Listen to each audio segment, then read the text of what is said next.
Good morning. So, dahil nabura nga yung lahat ng videos ko mga loves, ngayon gagawa ako ng panibagong videos.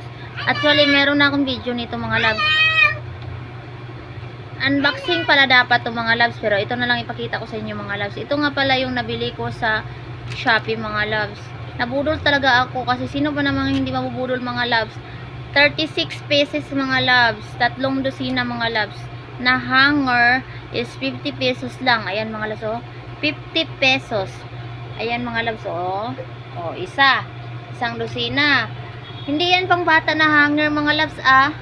Pang malaki yan. Isa, dalawa, tatlo. Oh, 3 dozens. Only 50 pesos mga loves, ha. 50. Ayan mga loves, ay pakita ko sa inyo.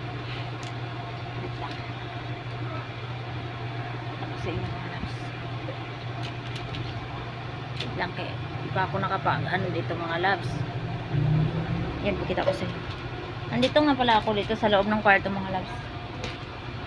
3 piraso, baka akala nyo 1 piraso lang yan. Ayan, oh.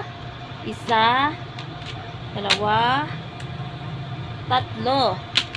3 pieces mga loves. O diba, ang laking ano, sulit na sulit. Kumbaga sulit finds, sulit budol. Kahit nabudol ako, napapabudol talaga ako. Kahit yung time na yon is buti na lang may 50 pesos ako mga loves. Kaya sabi ko, i-check out ko na nga.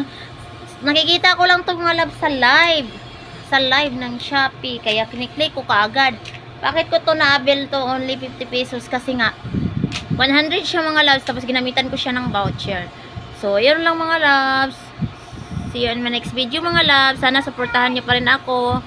Kasi nga mga loves, na gagawa na ulit ako ng panibagong mga videos mga loves. Nawala yung mga videos ko. Ang dami kong ganap nung nakaraang araw. Tapos ang dami kong videos. Tapos sa isang idlap, naubos lahat, nabura.